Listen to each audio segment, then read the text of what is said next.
YouTubers, this is Will Calloway here with Heroic Studios, working on yet another drawing. Yesterday we did a little bit of simple stuff, so we actually did this.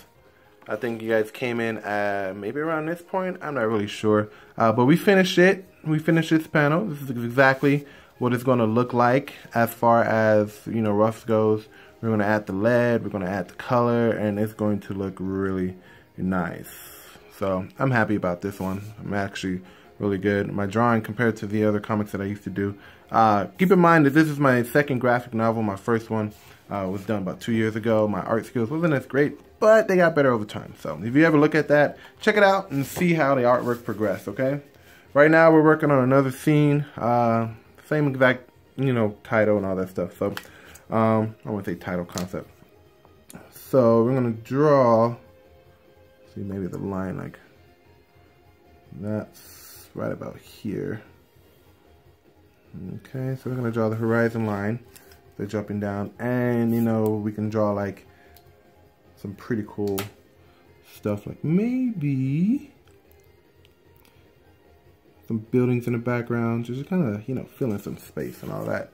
And since it's at an angle, you won't be able to draw the whole building, which is, you know, saves us some trouble. That's fine. I'm okay with that. I draw two lines to kind of make it look like that there's some buildings that are right next to each other, like this one here, right next to each other, stuff like that. And most buildings in an alleyway are made out of brick, so let's add the lines for the brick. And since the perspective, he's furthermore, you can add like little stuff, like the lines don't have to be that far apart. Then you have to eyeball it too, just to make it look okay. Make sure you use a ruler. I mean, if you're drawing lines and you're not using a ruler, I don't know what that's about, but always use a ruler. I prefer a small one. I don't like all the big ones because stab yourself while you're drawing and all that other stuff. It's kind of lame. I'm gonna draw like a door, maybe here or something, just like in a scene. When you draw like new scenes, you want to try and match it up with what you've already done.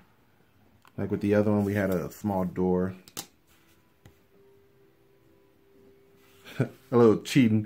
Whenever you draw like a thing that you don't like, something that doesn't pan out right, you can always put like a little dialogue bubble to kind of cover it up if you want. I personally sometimes do that just to, you know, have something that's, you know, kind of destroying the scene, not destroy the scene. I'm gonna draw this. This is going to be a sliding door, and this is going to be dark. There we go. So now we can finish drawing those lines. Because bricks just don't stop at one part of a building, as you must know. Now we just draw the lines for the bricks. Most people wait until they add the pencils in to draw the bricks, which you can do that if you want. I usually don't. I want to kind of get a feel for what I'm doing as I'm doing it. And it's blue lead too, so if I do change my mind about what the building's made out of, I can always just draw what I want over it. So it's not really a big deal. So I'm going to draw it upside down so that way I can see where the lines are, see how far apart they are.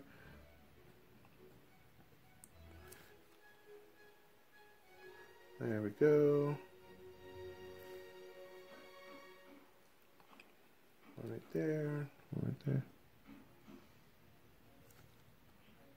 So if you guys like what you're seeing, subscribe. I'm doing a lot of professional videos about drawing comics if you're into it. I'm going to do a video about once every day as I'm drawing this, because it helps me to not only showcase what I'm doing, but also helps me to help you, which is pretty cool too. So since it's a brick, as you can see, some of the lines are further apart when it comes down to it. You can fix that later. So just draw the bricks. The in-between bricks. Sometimes drawing bricks are a little tedious, but it helps a little bit. And remember, bricks come in all shapes, colors, and sizes. So this can literally be whatever color you want. Red brick, cement bricks, that's up to you. So don't have to decide now. As you know, we're not coloring just yet. So with this, you also kind of need a vanishing point if you want. the vanishing point will always be at the horizon line. So we can draw one right there if we're planning on drawing like little things that's supposed to be in an alleyway, like a trash can or a truck or something like that. So I guess I'll do maybe a dumpster or something like that. Just trying to figure out where to put it, to be honest. We can do it this way. It's not going to be a full dumpster, or I could put it over here.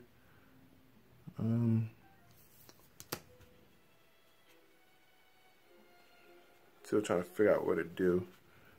Give me a second, I'm trying to map this out. I'll do it over here.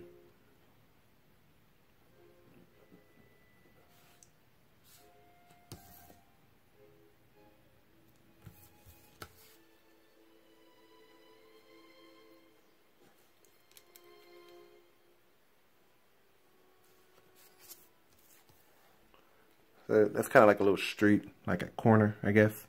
And since, you know, the character is standing against a building, I, you know, can draw part of it. Just draw a straight line up. Damn it. There we go. Just draw it straight up like that. Then I'm going to shade it in just so that my future self who's going to be doing the penciling that there's a building right there, so, you know, just kind of make it look like a building. And then from there, I can draw like maybe a trash can or something. This is actually going to be a lot higher. Just realized that. Turn it around, actually. Just to make the building fill up the scene.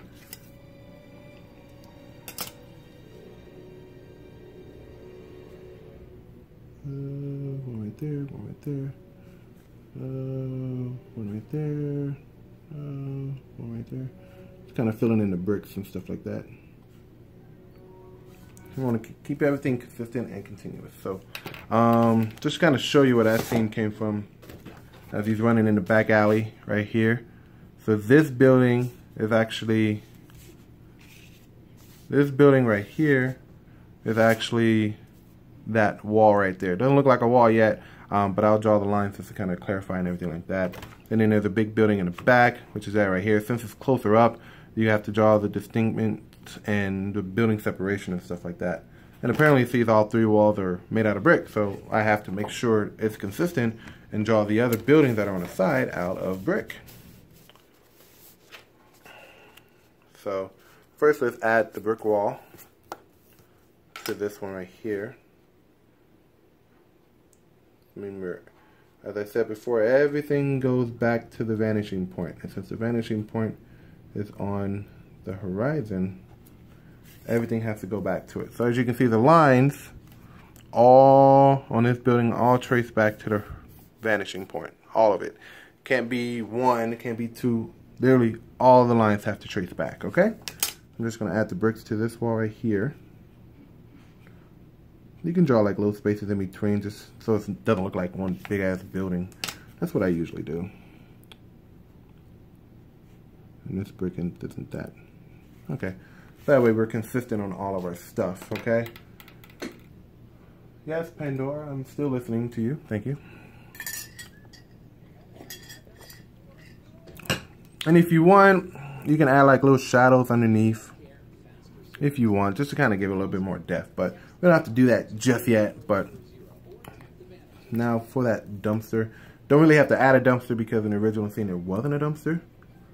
If I want to go back and add it, I probably would. But that's how you would, you know, draw a background when it comes down to characters. You usually draw the characters first, and then you add everything else. The wall, the extra buildings, the extra material, extra people if it needs to be. But like I said, if you're going to draw more people, make sure you add the people first. And then draw the background and stuff like that. So this is, like I said, this is just a rough. I shade in everything that's supposed to be darkened. Okay? And then everything else just kind of just sits there. So, I might draw another distinguishing line just to kind of make it look like it's a curb. There we go. That way it doesn't look like it's just like a building standing there, which, you know, it is. But Alright, so that's this tutorial. We'll be doing another one tomorrow. Tune in on Instagram and Twitter and all that other stuff. We usually do these things all the time. I'm going to keep it consistent, like I said, every day, a little bit of something to kind of help you guys on your comic book drawing journey, while at the same time finishing up this project. It's going to be a good minute because it's a 200-page project and I am only 25 pages in. And that's just the rough. So I still got an ink, I still got a pencil, I still got a color, right? All the lettering in there and all this fun stuff. So it's going to be a long, lengthy project, but I'm here to help you guys. So give me, follow us, subscribe, do whatever you guys want to do if you guys want to keep on seeing this content, okay? So have a good day, enjoy yourself, and I'll talk to you soon. Bye.